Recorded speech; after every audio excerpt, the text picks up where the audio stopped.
C3 was eager to help us, and even whenever we weren't giving them work, they were still eager to give advice. The things that they were putting out for for changing from DMO to RFG and giving that to the industry. There you go. Hey there, Hell Stalkers. How are we doing today? We got the green on. Here I am, like the bow tie. We are rocking the green suit today, and we are excited to be here to talk about one. We got a 5-star hell map. For Texas yesterday, big hail day in Texas. Again, this isn't the first time this year that we've had a big hail day in Texas. We also got a forecast coming up, so we've got a lot of activity coming up, or at least potential for activity coming up across the United States, so we're going to focus on that as well. So, but again, excited to be here wearing the green suit, invisible. They make it easy on me when I wear the green suit because I can just point at stuff right through me. I don't have to make sure that I'm out of the way or in the wrong spot. So makes it easy for sure. So let's go ahead and jump right on into it. We got the weather headlines here today. So what are we looking at? Well, again, yeah, it's a 5-star kind of day, and so we are super excited about that. Big time hailstorm. We're going to go through the details of that. Could we have a surprise hailstorm today in Texas? It's possible. We're going to be watching Texas. We got Colorado also. Denver, you were in play today. That's right. It's almost time for Denver to be in hail season. Everybody's been really excited about that. Here in the office, we're kind of buzzing about the potential for some hail in Denver. And we got the Southeast. Not very often that you get Colorado and the Southeast in play at the same time, but we are going to be watching for that today as well. So that's something else on our radar. Pun intended there, to see what we've got going on. And then we've got our 10-year anniversary. We're going to roll out our next episode tomorrow. So we've been super excited about our 10-year anniversary. I hope you guys have been enjoying that. Kind of going into some of the lives of some of the people that have played a huge role in the start of Hell Trace. I know I've got mine coming up. We've got my wife, Leah, that's going to be coming up. I'm really excited about that one. I'm intentionally not watching that one. From what I understand, it might make me cry, so really excited about that. Coming up next, though, we're going to roll out Jared Conrady. He's actually my best friend. Been my best friend since I was a little kid, since 2nd grade. And He is going to talk about kind of the birth of Helltrace. And if you didn't know, Helltrace actually started, I was working for Jared in a sales role at his company, Edmund Security, and it birthed from that job that I had there. So he's going to talk about what it was like having me on staff and kind of how that works. So excited to bring you that. So I hope you guys can watch that and enjoy that. We also have Heather Kay, one of our meteorologists, who's been here for over 6 years now. Been here for a long time, so we're going to have her coming up. Obviously, you got to see Doug Gray. That was our first customer, our first subscribing customer, I should say. So that was a really, really cool episode. Several others. We've had John, we've had Matt, we've had Justin, my first employee. So lots of cool stuff. And I hope you guys are enjoying that series that we have going through. So yesterday, there it was, the 5-star day. Look at it. Right there, you can see the map. Here, let me shift right there so you can see it right through me. So right over in here, you can see, there it is, all the hail reports. So we had several swaths, several areas that were impacted with potentially significant hail. Okay, so here's what we were looking at yesterday. So we had San Antonio and Georgetown. That was more of the evening, later night stuff that we had roll through. And that's going to be this stuff right in through here. Okay, so we found a lot of photos. 2 different swaths went through the San Antonio area. We want to break them down by swath just to give you an idea of where the better hail was or wasn't. Okay, so it's not just that everywhere in here is a 5-star map, right? So there are individual swaths that are maybe better or less as good as other areas. So if we kind of hone in here, so we had the first storm of the day went up fairly early, and it went through the north side of Waco. It got really, really intense after it passed Waco. So if I were to rank this particular single storm here, I would go 2-star right here for the Waco storm. Okay, then as this storm system sagged south, it actually produced more hail through the College Station area. That area is probably a 3-star, maybe a high-end 2-star, low-end 3-star map right through the Bryant area of the north side of College Station. This system actually formed and really produced a lot of wind as it went through the Houston area. Now, the wind maps are not included with the hail maps. They're separate, so we can kind of keep things easier for you guys to see. But there was some pretty significant wind damage in the Houston area as well.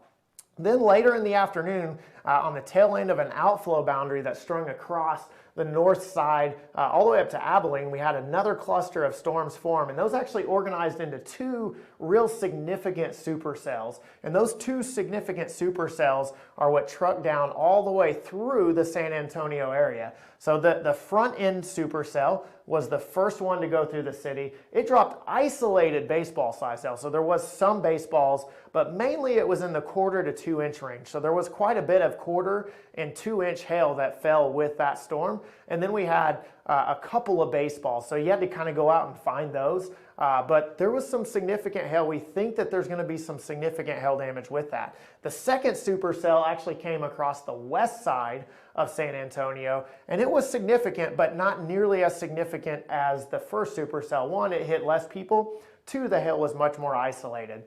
So your 5-star swath was definitely this first swath that came into the San Antonio area. For those of you that have access to our map, we do have a map description where we're kind of zoomed in a little bit more. John really goes into the details and breaks down what happened inside of that map. Later that night, when we thought everything was done, the outflow boundary from these storms actually lifted back to the north, and it decided to refire again after midnight, and we had baseball-sized hail move through Georgetown on the north side of Austin, and that just added to the map that we already had in place. And that's probably on a high-end 4-scale side of things. Population not extremely high, but high enough that it hit quite a few folks in the north side of Austin there in Georgetown with some fairly significant hail. And so there's the details on your map there. You can see max hail size, baseball size, house count. You can see there's a lot of yellow areas, okay? So that house count, 315,000, includes everybody inside of all these yellow areas. And so a lot of people impacted with at least 1/4 size hail, not damaging necessarily, but quite a few people inside of those areas. So James, there was baseball size hail, so I can confirm that 100% for sure. And there it is, look at that right there. Georgetown, that is a photo next to a baseball confirming that we had baseball size hail. Here is another one, a little bigger than 1/4, James, for sure. That one's probably about 2.5 inch there. That's in the San Antonio area. Then we've got, here you go, these are measured out, so we can see the ruler there, definitely bigger. Those are probably in your ping pong ball to golf ball size range. This top one right here is a little bit bigger here, probably making a run at almost, look at there. So if we go, yeah, it starts right here at the 3, goes all the way over to the 1. That makes it a 2-inch hailstone. And so that's what it was. Maybe not where you live, it wasn't baseball size hail, but it hailed in some areas. Those photos are from Georgetown as well. So I can confirm that 100%. 100% it definitely happened. I could show you a video as well. Anyway, so we appreciate your feedback. I'd love to know where you're at, where the hail was smaller. Maybe we can testify as to where that was or wasn't in our hail swath. That'd be great to know. So appreciate the feedback. That's great stuff.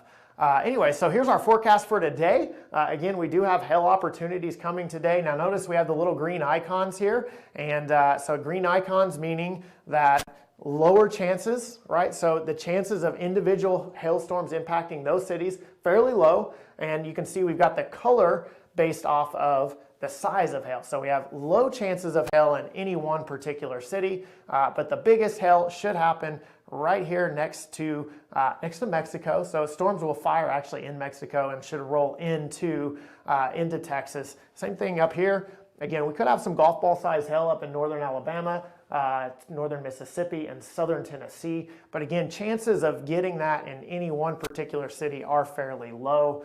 So we're not expecting anything too significant across that part of the area. As we come up to the north, again, we're talking about Denver. So Denver is our next area that we have a focus. Again, chances of hail fairly low. We're in the low risk zone, but again, hail size will stay a little bit lower as well. But volume may be fairly high. So we may have 1-inch hail, but it might be a lot of half-inch dime size hail with some quarters mixed in. That's kind of our anticipation for today. But if you get it, it may look like it snowed with the volume of hail that will be produced from these storms in the Denver Front Range area. So those should fire right on the Front Range, right in the foothills. They'll roll into Denver. They should intensify to their peak intensity right after they roll off the foothills and out into Denver. All right, so let's take a look at some individual cities here. Eagle Pass, chances of hail. So we're going to go from 8 p.m. to 1 a.m. That's the time zone here. We're going to have up to golf ball size hail will be our max hail size. So that's the biggest that you're going to get if you live in Eagle Pass. And the chance of 1-inch hail, fairly, it's in that low category. The chance of golf ball size hail, even a little bit lower there. And again, that's why we had those green highlights, and that's going to be for the rest of the cities in that area. As we go up into Denver, again, max hail size, don't think it's going to be too big. So we're going to keep it green with the 1-inch marker. The chances of hail fairly low, and the chances of golf ball size hail are extremely low, as again, we think biggest hail size is going to be around 1 inch in diameter with the storms that are produced. Here's a look at our forecast. Here's a look at the radar. This is the HER model that we use, and this gives us an idea of where we think storms might fire up and form. Again, we have an upper level low right up here in northeast Oklahoma. You can see it spinning around up there, and that's a little impulse is going to swing across that. That's what's going to fire our storms, and kind of why we think Eagle Pass maybe has the best chance. There they go right there. You can see them, and then back up here again, an impulse off the front end of the upper level low will also have an opportunity to fire off some severe hail across northern Mississippi, northern Alabama, and southern parts of Tennessee. Again, we'll see the storms fire on the Front Range as well. Here they go, right there. Again, nothing too crazy, but there is a chance. And again, we could definitely see some quarter-size hail in the Denver metro area as storms move through. So should be, just saw a question about what time in Denver. So we're looking at early afternoon. So here we go, 1618Z, so we're 20. All right, so we're looking at basically about 4 or 5 o'clock in Denver until about 10 p.m. tonight would be our best opportunity for hail in the Denver metro area. All right, so let's jump into day 2. So here's a look at tomorrow's forecast. Again, there is a chance of hail in the northeast, fairly rare, but as that upper level low ejects out of this plains, it's going to increase our opportunities for severe weather across the northeast. And basically what we're looking at right here is low chances in any individual city. Again, hail sizes stay fairly low. We're in that 1 to inch and a quarter range. So nothing too significant across the Northeast, but there is a chance. And so we'll watch that, and things could change tomorrow. So check back in with us tomorrow to see if those chances increase anymore across the Northeast. Here's a look at our forecasted radar across the Northeast, and you can see lots of popcorn thunderstorms firing up in the early afternoon hours. And these individual cells are what we're going to have to watch to see how much hail they actually produce. But definitely some damaging winds also with those, and an isolated threat of a tornado or two is also possible across the Northeast. So again, want to thank you for jumping on, watching the green suit, the green day, as we've had our 5-star hail event in Texas. You can always watch us on YouTube. If you follow us there, it'll actually give you an update anytime we do live coverage. If you weren't watching, we did do live coverage last night as the San Antonio area was being impacted. We have our Facebook page. Make sure to follow us there. If you click See First under the follow button, it'll actually put you in place to see everything that we do as we go through that.